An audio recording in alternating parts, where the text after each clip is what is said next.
Hello students, हम पढ़ रहे थे चैप्टर 5 वर्क एंड एनर्जी। इस चैप्टर में हम वर्क और एनर्जी में भी हम काइनेटिक एनर्जी के बारे में पढ़ चुके हैं। उसका जो फॉर्मूला है वो कैसे ड्राइव किया था वो भी हम देख चुके थे और न्यूमेरिकल्स भी उससे रिलेटेड हमने कर लिए थे। अब हम आज नेक्स्ट जो एनर्जी की फॉर्म है वो पढ़ने वाले हैं, that is the potential energy. क्या पढ़ेंगे आज हम पढ़ेंगे पोटेंशियल एनर्जी के बारे में। पोटेंशियल एनर्जी, देखो जो काइनेटिक एनर्जी है वो हमने क्या कहा था कि एनर्जी वो एनर्जी है जो कोई बॉडी पोजेस करती है by virtue of its motion. जो मोशन की वजह से बॉडी के पास आती है एनर्जी, उस एनर्जी को हम बोलते हैं काइनेटिक एनर्जी। जबकि पोटेंशियल एनर्जी क्या है, ये वो एनर्जी है जो किसी बॉडी ने पोजेस की होती है by virtue of its height, by virtue of its configuration, by virtue of its shape. ठीक है, तो उसको हम क्या बोलते हैं, पोटेंशियल एनर्जी बोलते हैं। तो क्या लिखेंगे हम, the potential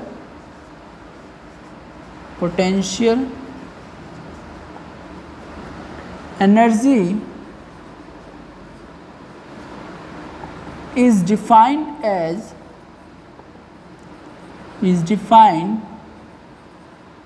the energy possessed by a body by virtue of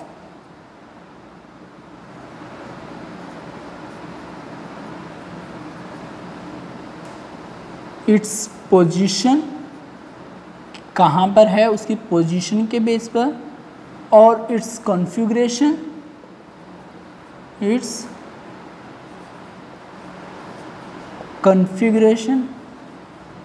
उसकी कॉन्फ़िगरेशन क्या है, और इट्स शेप हम बोल सकते हैं, और इट्स शेप। तो एक ऐसी एनर्जी जो पोजेस की जाती है किसी बॉडी के द्वारा by virtue of its position के द्वारा, इट्स कॉन्फ़िगरेशन के द्वारा, और शेप के द्वारा। कॉन्फ़िगरेशन का मतलब भी शेप ही होता है।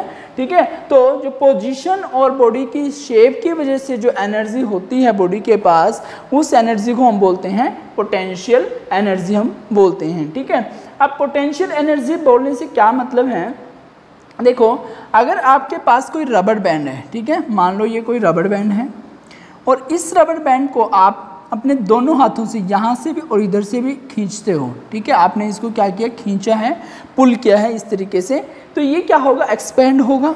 ठीक है, और एक्सपेंड होने के बाद जैसे ही आप उसको छोड़ोगे तो क्या होगा, ये अपनी जो ओरिजिनल, जैसे ही आपने इसको दोनों तरफ से खींचा तो ये क्या होगा, ये यहाँ की बजाय थोड़ा थोड़ा ए इस तरीके से चला जाएगा। ठीक है, ऑलरेडी तो ये कितना था, ये इतना था, कि ये शेप थी, लेकिन बाद में क्या है, ये इतना और आगे बढ़ गया। ठीक है, लेकिन जैसे ये क्या है, एक्स्ट्रा जो इसमें खिंचाव आया है रबर बैंड में। ठीक है, ये एक्स्ट्रा खिंचाव आया रबर बैंड में, तो जो जैसे ही आप इस रबर बैंड को यहाँ से फिर छोड़ोगे तो ये क्या होगा, ये फर्दर जो है, ये इतना की जो शेप में चेंज आया था, ये दोबारा से अपनी ओरिजिनल शेप रीगेन करने की कोशिश करेगा, यानी कि अपनी ओरिजिनल शेप में जाने की कोशिश करेगा। तो वो ओरिजिनल शेप में जब जा रहा है तो वो किसकी वजह से जा रहा है, क्योंकि उसके पास एनर्जी जो है वो स्टोर हो गई थी, और वो एनर्जी जो थी वो कौन सी एनर्जी थी, पोटेंशियल एनर्जी थी। ठीक है, और जो यहाँ पर हम जिस पोटेंशियल एनर्जी की बात करें वो किसकी वजह से आ रहे हैं, ड्यू टू इट्स शेप, उसकी शेप की वजह से, ऑब्जेक्ट की शेप की वजह से जो एनर्जी आ रही है उसको हम बोल रहे हैं पोटेंशियल एनर्जी। और यहाँ पर इसको हम बोल सकते हैं elastic potential energy, elastic potential energy हम बोल सकते हैं। क्लियर, क्या बोल सकते हैं, इलास्टिक पोटेंशियल। इलास्टिक क्यों बोल रहे हैं, क्योंकि हम रबर बैंड को खींच रहे हैं, पुल कर रहे हैं इस तरीके से, और वो जैसे एक्सपैंड हो रहा है और एक्सपेंशन के बाद जब हम उसको छोड़ रहे हैं तो वो एकदम से अपनी ओरिजिनल पोजीशन गेन करने की कोशिश करता है। ठीक है, तो ये किसका एग्जांपल हो गया, इलास्टिक पोटेंशियल एनर्जी का एग्जांपल हो गया। ठीक है, तो यानी कि हम ये बोल सकते हैं, अब यहाँ पर देखो इस बॉडी ने कोई, इसकी वेलोसिटी में तो कोई चेंज नहीं हुआ, जो वेलोसिटी मान लो रेस्ट पे था तो रेस्ट पे ये चीज़, वेलोसिटी में तो कोई चेंज नहीं हुआ, तो यानी कि बिना वेलोसिटी के चेंज हुए ही यहाँ पर वर्क तो हो रहा है ना। वर्क कैसे हो रहा है, हम फोर्स भी लगा रहे हैं और डिस्प्लेसमेंट भी हो रही है, लेकिन वेलोसिटी में कोई चेंज नहीं हो रहा। यानी कि बिना वेलोसिटी चेंज हुए जो वर्क डन होता है, और हमें पता है कोई भी वर्क जब हम करते हैं तो वो बिना किसी एनर्जी के पॉसिबल नहीं है। तो वर्क डन, जब वर्क डन हो रहा है और बिना ही वेलोसिटी में चेंज हुए हो रहा है, तो वो वर्क डन जो है किस में कन्वर्ट हो जाता है, वो बॉडी के अंदर स्टोर हो जाता है एज ए पोटेंशियल एनर्जी। ठीक है, और ये किसका एग्जाम्पल हमने लिया, इलास्टिक पोटेंशियल एनर्जी का। तो हम क्या बोल रहे हैं इसके बेस पर, हम ये बोल रहे हैं कि द वर्क डन, क्या कह रहे हैं हम, द वर्क डन, जो वर्क किया गया है, work done without any change in the velocity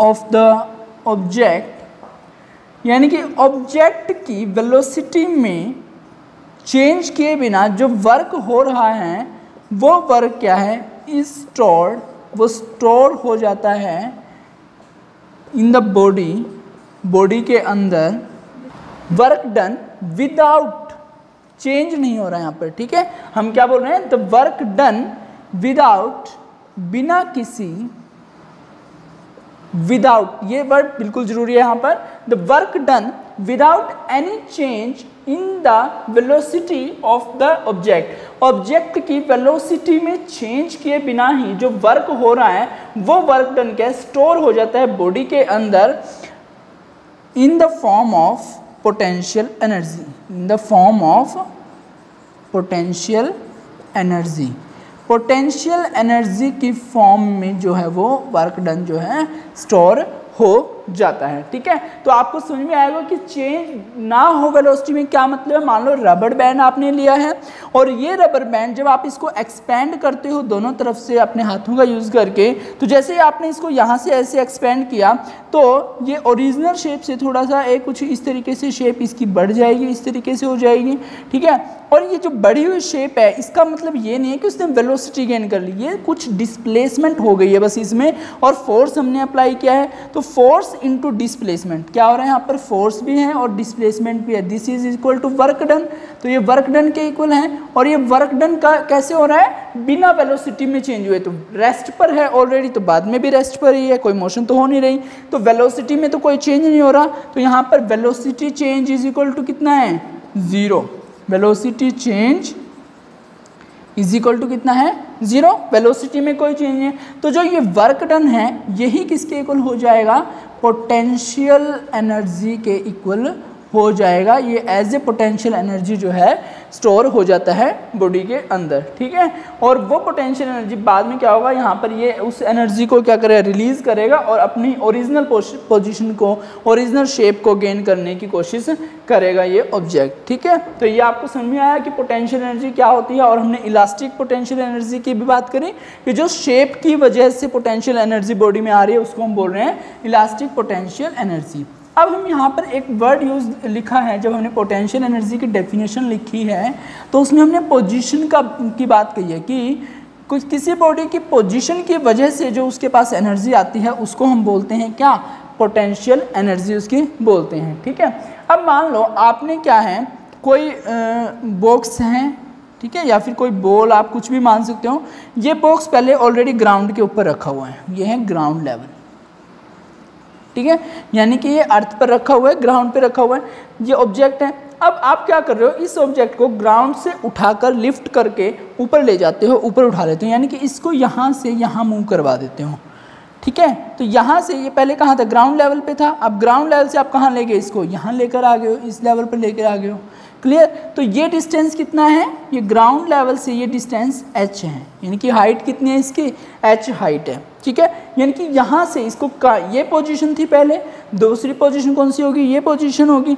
तो आपने क्या किया, इसको लिफ्ट किया, और लिफ्ट भी आप क्या कर रहे हो, डिस्प्लेसमेंट कर रहे हो, इसको फोर्स लगा के आप ऊपर लेके जा रहे हो, डिस्प्लेसमेंट हो रही है, वेलोसिटी में कोई चेंज नहीं आ रहा।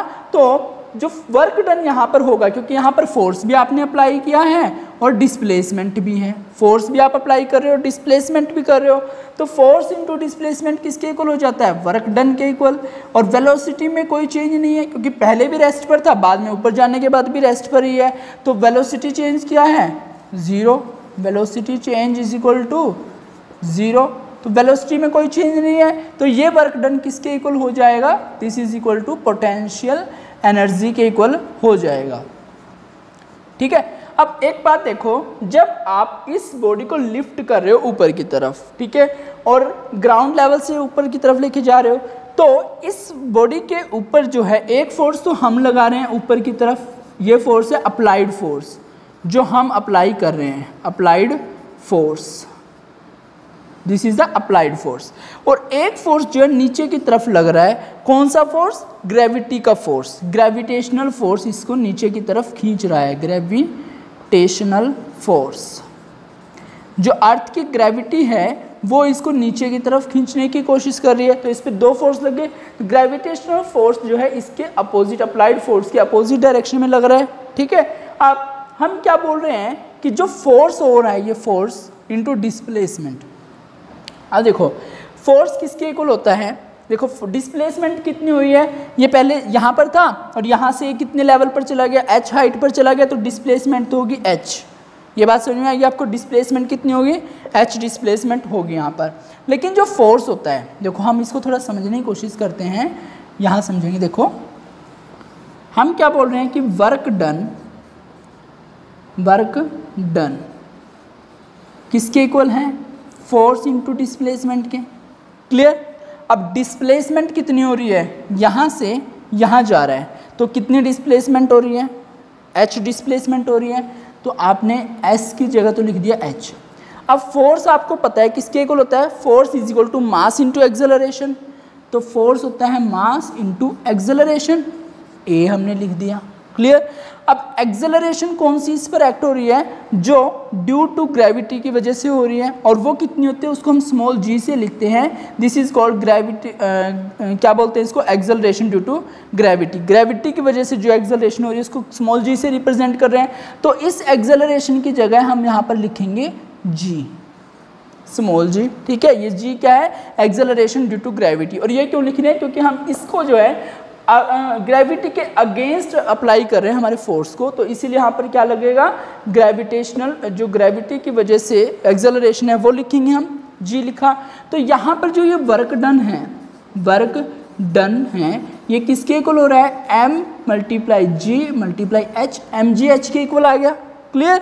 और आपको क्या बताया मैंने कि एक ऐसा वर्क जब वहाँ पर वेलोसिटी में चेंज क्या हो, 0 हो, तो उस वर्क डन को हम क्या बोलते हैं, पोटेंशियल एनर्जी बोलते हैं। तो यहाँ पर भी देखो, यहाँ पर बॉडी रेस्ट में थी, यहाँ पर भी बॉडी रेस्ट में है, वेलोसिटी में कोई चेंज नहीं आ रहा बॉडी की, तो यहाँ पर जो ये वर्क डन है mgh के इक्वल है, ये किसके इक्वल हो जाएगा, पोटेंशियल एनर्जी के इक्वल हो जाएगा, पोटेंशियल एनर्जी के इक्वल हो जाएगा, ठीक है। और क्योंकि हम इसको ग्रेविटी के अगेंस्ट लेकर जा रहे हैं ऑब्जेक्ट को, तो इस पोटेंशियल एनर्जी को हम बोल सकते हैं gravitational potential energy, gravitational potential energy. जैसे हमने इलास्टिक पोटेंशियल एनर्जी की बात कही, ऐसे ही हमने क्या पढ़ लिया, अब ग्रेविटेशनल पोटेंशियल एनर्जी। और इसका एक्सप्रेशन भी हमने निकाल कर दिखाया। हम क्या बोल रहे हैं कि जब भी वर्क डन होता है वेलोसिटी में चेंज हुए बिना, without the change in the velocity, जब भी वर्क डन होगा तो वो वर्क डन जो है बॉडी के अंदर स्टोर हो जाता है एज इट्स पोटेंशियल एनर्जी, वो पोटेंशियल एनर्जी की फॉर्म में क्या स्टोर हो जाता है। तो यहाँ पर जो वर्क डन हो रहा है, क्योंकि ये ऑब्जेक्ट यहाँ पर रेस्ट पे थी, बाद में भी रेस्ट में ही है, क्लियर, कोई चेंज नहीं है वेलोसिटी में, तो वेलोसिटी चेंज 0 है, तो यानी कि जो यहाँ पर वर्क डन होगा वो पोटेंशियल एनर्जी में चेंज हो जाएगा, कन्वर्ट हो जाएगा। अब रही बात इसका वर्क डन किसके इक्वल है, वर्क डन हमें पता है किसके इक्वल होता है, फोर्स इनटू डिस्प्लेसमेंट के। और डिस्प्लेसमेंट कितनी हो रही है यहाँ पर, ये ऑब्जेक्ट को हमने ग्राउंड लेवल से उठाकर ऊपर लेके जा रहे हैं, कितनी हाइट पर, h हाइट पर लेके जा रहे हैं, तो डिस्प्लेसमेंट कितनी होगी, डिस्प्लेसमेंट क्या होता है, जो डिस्टेंस ट्रैवल किया ऑब्जेक्ट ने, तो यहाँ से यहाँ कितना डिस्टेंस ट्रैवल किया उसने, h डिस्टेंस ट्रैवल किया, तो यही तो डिस्प्लेसमेंट है, तो डिस्प्लेसमेंट की जगह h लिख दिया। और फोर्स हमें पता है, फोर्स किसके इक्वल होता है, force is equal to mass of the object into acceleration in the object. जो एक्सेलरेशन हो रही हो, मास हमने ऑब्जेक्ट का मान लिया कि इस ऑब्जेक्ट का मास कितना है, m है, अगर यहाँ पर m मास है तो यहाँ पर भी m मास है उसका, ठीक है। तो मास इनटू एक्सेलरेशन की हम बात कर रहे हैं, और जो एक्सेलरेशन है वो किसकी वजह से हो रही है, यहाँ पर ग्रेविटेशनल फोर्स की वजह से, अर्थ की वजह से, तो यहाँ पर g आएगा gravitation acceleration due to gravity की हम बात करें, तो यहाँ पर एक्सेलरेशन कौन सी आएगी, स्मॉल g। तो यहाँ पर फोर्स किसके इक्वल हो गया, मास इनटू एक्सेलरेशन, और एक्सेलरेशन ड्यू टू ग्रेविटी यानी कि mg के इक्वल, तो फोर्स की जगह आपने m इंटू जी लिख दिया। डिस्प्लेसमेंट आपने ऑलरेडी बताई थी कि h होती है, तो यहाँ पर वर्क डन या फिर पोटेंशियल एनर्जी किसके इक्वल हो जाती है, mg h के इक्वल हो जाती है। और जैसे हमने क्या किया था, काइनेटिक एनर्जी को हम ke से लिख रहे थे, काइनेटिक एनर्जी, ऐसे ही आप पोटेंशियल एनर्जी को लिखोगे pe से, क्लियर। तो ये क्या है, आपकी पोटेंशियल एनर्जी किसके इक्वल आ गई, mg h के इक्वल आ जाती है। यहाँ से ये एक्सप्रेशन आपने कर लेना है, अच्छे से समझ में आ गया होगा आपको। अब हम क्या है, इसके न्यूमेरिकल्स देखेंगे, और न्यूमेरिकल एक दो न्यूमेरिकल करने की कोशिश करते हैं। जैसे कि मान लो आप, हम एक एग्जांपल ले लेते हैं,